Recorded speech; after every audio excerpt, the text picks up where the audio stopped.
Sikap protes terhadap pernyataan Presiden Prancis Emmanuel Macron yang menghina umat Islam juga terjadi di Banjarmasin. Sebuah retail yang berbasis syariah muslim menunjukkan aksi boykot dengan menarik seluruh produk perusahaan asal Prancis dari etalase dagangan. Pemilik retail dan karyawannya menyortir satu persatu produk kecantikan dan masker wajah asal Prancis.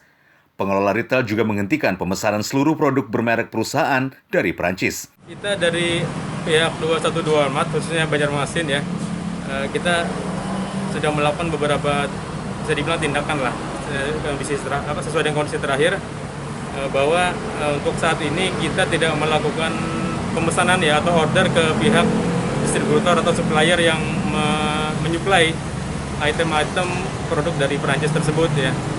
Ya memang hanya beberapa sih sebenarnya merek yang kita jual, dan memang ya alhamdulillah tidak terlalu banyak juga yang kita jual ya.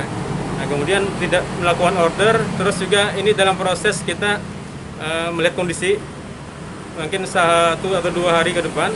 Kalau memang tidak ada respon yang baik dari pihak Prancis ya, artinya apakah itu permintaan maaf atau apa, mungkin kita akan menurunkan semua dari pajangan. Aksi boykot ini sebagai bentuk protes dan pesan agar pemimpin kepala negara dimanapun lebih bijak di hadapan publik dan meminta pemerintah Prancis segera meminta maaf.